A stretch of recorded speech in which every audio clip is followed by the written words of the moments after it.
3 true scary stories. Told in the dark. Listener discretion is advised. Story 1. I used to drive freight through western Hunan. The mountain roads between Jishou and Fenghuang are the kind of roads that don't exist on GPS. No guardrails, no lights. Just you, the cliff edge, and whatever's waiting in the fog. It was October, 2 years ago. I was hauling a load of construction materials to a village near the Guizhou border. The delivery was late, which meant I was driving through Xiangxi at 3 in the morning. If you know anything about Xiangxi, you know that's a mistake. Xiangxi is corpse walker country. For hundreds of years, families in that region hired men to walk their dead relatives home. The bodies would be propped upright on bamboo poles, arms bound, and marched through the mountains at night. Always at night. The locals say the dead walk easier in the dark. I saw the man at a bend in the road, standing on the shoulder next to a milestone. He was wearing a dark robe, not modern clothes, something old, like a Taoist priest's vestment. He had a paper lantern, unlit, and he was waving me down. I should have kept driving. Every trucker who works these routes knows the rule: you do not stop for anyone after midnight on the Xiangxi roads. But it was raining, and he looked old, and I thought I was too modern to believe in ghost stories. I pulled over. He climbed into the cab without a word. Sat down, placed the lantern between his feet. Up close, he was older than I thought. 60s, maybe 70s. Skin like dried leather. His fingernails were black, not dirty black, like they'd been soaked in ink. I asked him where he was going. He said one word: Luxi. That was 40 kilometers ahead. I told him I could take him that far. Then I asked what he did for a living. He turned his head and looked at me. His eyes were completely yellow. Not jaundiced yellow, like a cat's. He said he was a Ganshiren, a corpse walker. I laughed. I actually laughed. I told him the profession died out decades ago. He didn't smile. He said the profession didn't die. The dead just learned to walk on their own. The temperature in the cab dropped. Not gradually, instantly. Like someone had opened a freezer door behind my seat. I glanced at the AC. It was off. I looked at the old man. He was staring at the road ahead. Then he whispered something that made my blood stop. He said, "Don't look in the mirror. Whatever you do, don't look in the mirror." I looked in the mirror. The flatbed behind my truck was supposed to be carrying steel beams and bags of cement. It wasn't. There were people standing on the flatbed. 7 of them. Upright, arms at their sides. Not holding on to anything. Not moving. Just standing perfectly still as the truck drove 60 kilometers an hour through the rain. I swerved, almost went off the cliff. The old man grabbed the dashboard and screamed at me, "Eyes forward! Eyes forward!" I gripped the wheel with both hands. My whole body was shaking. I asked him what the hell was on my truck. He said they were his passengers. 7 bodies from a mining accident in Baojing. Their families couldn't afford proper transport, so they hired him. The old way. He said he'd loaded them onto my truck while I was sleeping at the rest stop 2 hours ago. I hadn't stopped at any rest stop. I started driving faster. I wanted to get to Luxi and get this man out of my truck. The rain got heavier, the fog got thicker. And then the old man started chanting. Low guttural sounds. Not Chinese, not any language I recognized. Something older. I couldn't help it. I looked in the mirror again. The 7 figures were still standing, but now their heads were turned. All 7 of them. Looking at the cab, looking at me. And their mouths were open. The old man hit me, slapped me across the face with the back of his hand. He said if they know you can see them, they'll try to get in. Get in the cab. With us. He said the dead are jealous of warmth. They want to be close to the living. As close as they can get. I drove the last 20 minutes to Luxi without breathing. Eyes locked on the road. Hands welded to the wheel. The chanting never stopped. And somewhere behind me, I heard something I will never forget. Footsteps. On the roof of the cab. Slow, deliberate. 1 foot, then the other. Moving from the back of the truck toward the front. When we reached Luxi, the old man told me to stop. I slammed the brakes. He picked up his lantern, opened the door, and stepped out. Before he closed it, he leaned back in and said something I still hear in my sleep. He said there were supposed to be 7. But I count 8 now. One of them isn't mine. Then he walked into the fog and was gone. I got out of the truck, walked around to the flatbed. Empty, nothing there. No bodies, no bindings, no wet footprints.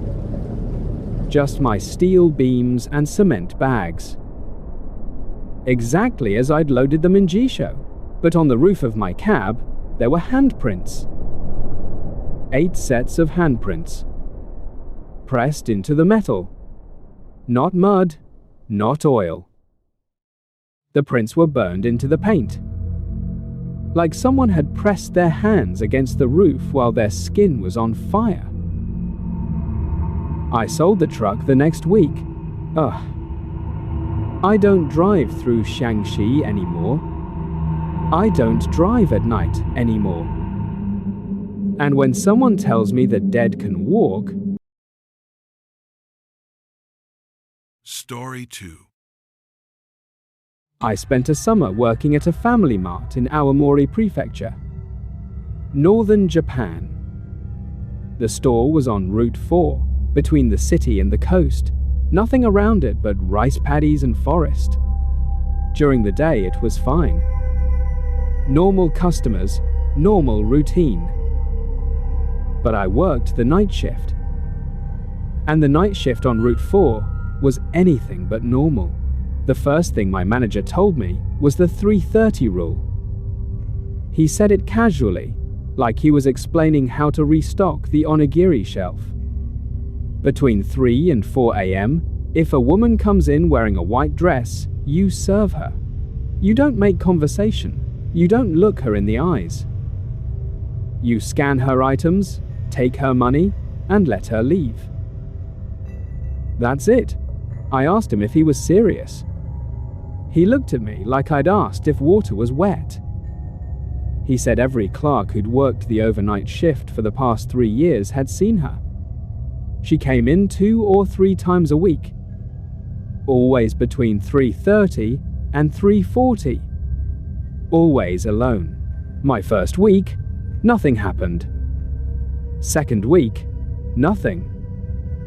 By the 3rd week, I'd convinced myself my manager was hazing me.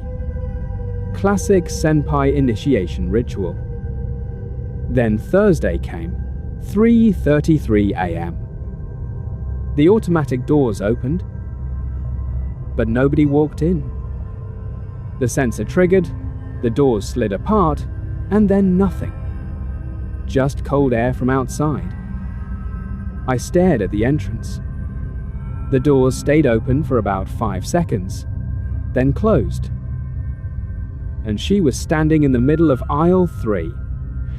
I didn't see her walk in. She was just there.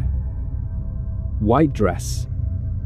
Long black hair, wet, hanging over her face. She was barefoot. Her feet were leaving marks on the tile, not water, not mud. Frost. She was leaving frost prints on the floor in the middle of July. She walked to the refrigerated section, opened the glass door, took out a single bottle of Pocari Sweat. Then she walked to the counter, slowly. Not limping, not shuffling. Gliding, like her feet weren't quite touching the ground. I'm not sure they were. She placed the bottle on the counter. I scanned it. My hands were trembling so badly I could barely hold the scanner. I remembered what my manager said. Don't look at her eyes. So I looked at her hands instead. Her fingertips were blue. Not cold blue. Decomposition blue. And the skin on her wrist was starting to separate from the muscle underneath. She put 200 yen coins on the counter. The coins were ice cold and covered in soil.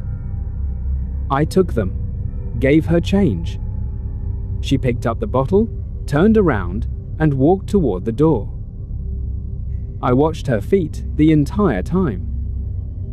The frost trail was melting behind her, and where it melted, the tile underneath was cracked. Like it had been frozen so deeply the material itself had fractured. The doors opened for her. She walked out into the parking lot. I watched through the window as she crossed the road toward the rice paddies. She walked into the dark. And about 30 meters from the road, she simply wasn't there anymore. Not faded, not dissolved. 1 second, she was walking. The next second, the field was empty. I called my manager. 3:40 in the morning. Didn't care. He picked up on the first ring, like he'd been waiting for the call. He said, "So you met her?" Then he told me the story. 6 months before I started, a woman had been hit by a truck on Route 4, right in front of the store. 3:30 in the morning. She'd been walking home from a bar in town. White dress, barefoot.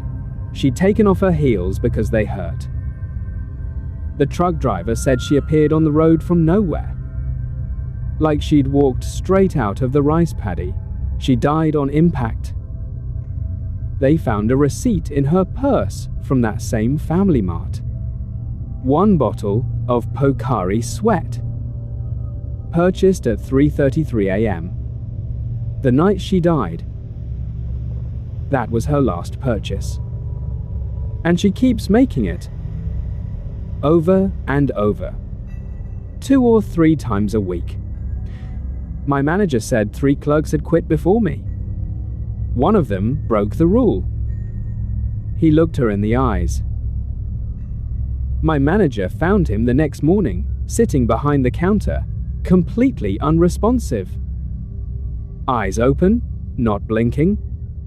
His hair had turned white. He was 23 years old. He's in a hospital now. Still doesn't speak. Still doesn't blink.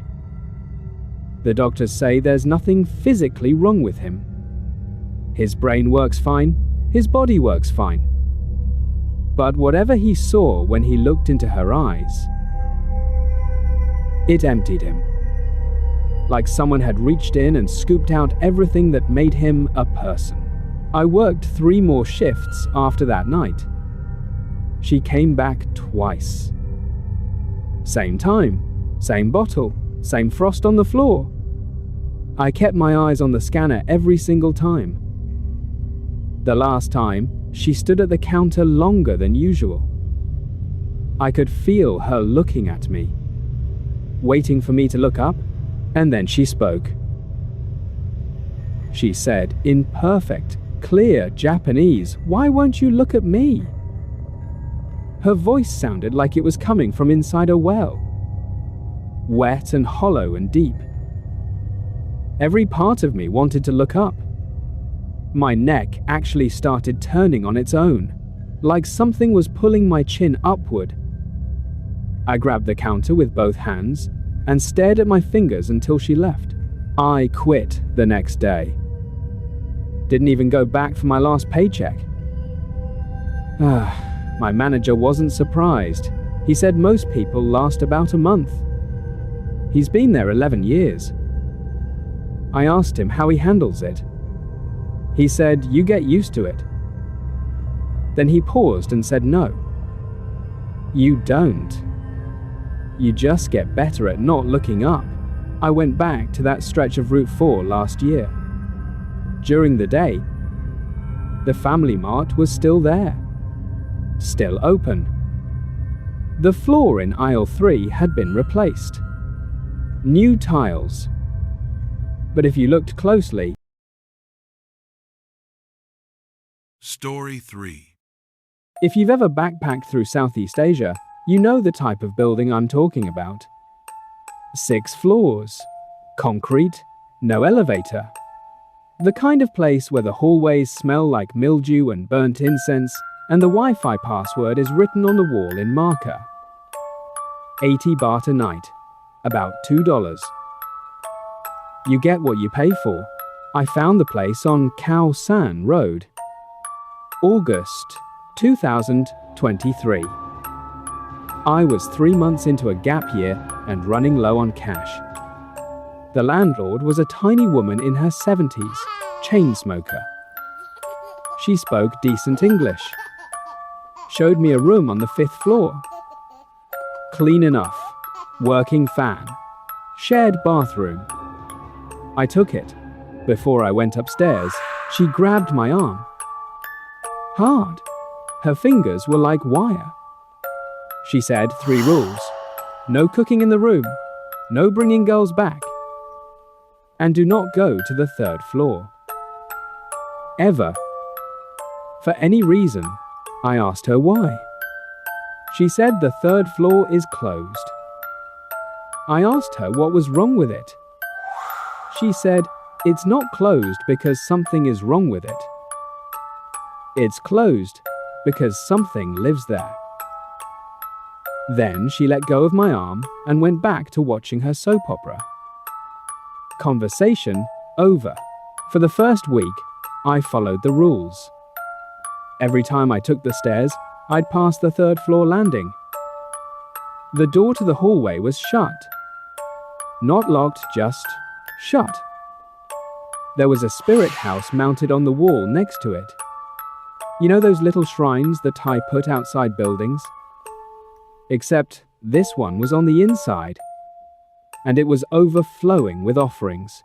Fresh fruit, jasmine garlands, cigarettes, red Fanta. Someone was maintaining it. Daily. The 2nd week, the sound started. My room was on the 5th floor. The 3rd floor was 2 floors below me. But at night, usually between 2 and 4 a.m., I could hear something through the floor. Not music, not voices. Dragging. Like someone was pulling something heavy across a concrete floor. Slowly. Back and forth. Back and forth. For hours. I asked the Australian guy in the room next to mine if he heard it. He looked at me like I was crazy.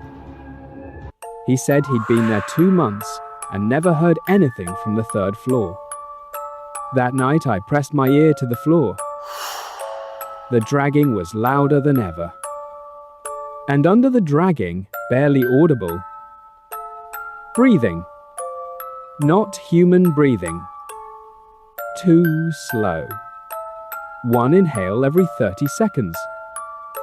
1 exhale. like something enormous was sleeping. I went downstairs. 2:30 a.m. I stood on the third floor landing. The door to the hallway was still shut. The spirit house was freshly stocked jasmine garlands that hadn't wilted yet. Someone had been here in the last few hours. I put my hand on the door. It was warm. Not room temperature, warm. Like touching skin. I pushed it open. The hallway was dark. Completely dark. Not just unlit dark in a way that felt intentional. Like the darkness was an object. Like it had weight. My phone's flashlight barely cut through it. The beam stopped about 2 meters ahead, like the light was being absorbed. There were 5 rooms on the third floor. All the doors were open. Wide open. Except room 303. 303 was at the end of the hall. And it was the only room with light coming from under the door. Warm, orange light. Like candlelight. The dragging sound was coming from inside 303. Louder now. Wet. Like meat being dragged across a butcher's floor. And the breathing. Massive. Deep. The walls were vibrating with each exhale. I could feel it in my teeth. I should have left. Obviously, I should have left.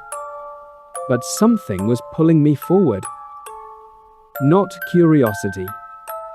Something physical. Like a current in water. My feet were moving, and I wasn't telling them to. I reached the door. Pushed it open. The room was full of candles. Hundreds of them. On the floor, on shelves, melted into the walls. The wax had built up over what must have been years. It was dripping down the walls in thick white curtains. The floor was covered in it. And in the center of the room, there was a hole. Not a hole in the floor. A hole in reality. About 2 meters across. Perfectly round. The edges weren't broken concrete, they were smooth, like the concrete had melted. And inside the hole, nothing. Not darkness. Nothing. The absence of anything. It was the deepest black I have ever seen. And it was moving. Slowly. Pulsing. Like it was breathing. The dragging sound had stopped. The breathing had stopped. Everything was silent. And then I felt it. Something looking at me. Not from the hole. From behind me. I turned around. The landlord was standing in the doorway. She wasn't angry. She was terrified. Her face was white. She was whispering something in Thai, over and over. A prayer, maybe. She grabbed my hand and pulled me out of the room so hard she nearly dislocated my shoulder. She dragged me down to the lobby. Sat me in a chair. Lit a cigarette with shaking hands. Then she told me what room 303 was. She said the building was constructed in 1968. During the foundation pour, a worker fell into the wet concrete and died. They didn't stop construction. They poured over him. After the building was finished, the third floor started having problems. Tenants in room 303 would wake up, unable to move. They'd feel hands pressing them into the mattress. Some of them said the floor was warm, like there was a body underneath. In 1982, a tenant in 303 disappeared. They found his belongings, his shoes, his wallet, but not him. When they pulled up the floor to check the pipes, they found the hole. It went down through all 3 floors, through the foundation, and past it. They dropped a rope with a weight on the end. 60 meters of rope. It never hit bottom. And when they pulled the rope back up, the last 10 meters were covered in teeth marks. The landlord said the monks come once a month. They bless the room. They light the candles. She maintains the spirit house every day. She said the candles keep it sleeping. The offerings keep it fed. But every now and then, someone opens the door. And it wakes up. Just for a moment. Just long enough to look around. And when it looks around, it gets hungry. She asked me if I looked into the hole. I said I did. She closed her eyes. She said, then it's seen you. And once it's seen you, it remembers you. She told me to leave Bangkok. Not the building. Bangkok. Get as far away as possible. She said distance helps. Not much, but it helps. I flew home to London the next morning. That was 3 years ago. I still feel it sometimes. Not every night. But some nights, around 3 a.m., the floor under my bed gets warm. And I can hear it. Far away. Miles below the surface. If you enjoyed these stories, subscribe and leave a like. And remember, don't look behind you.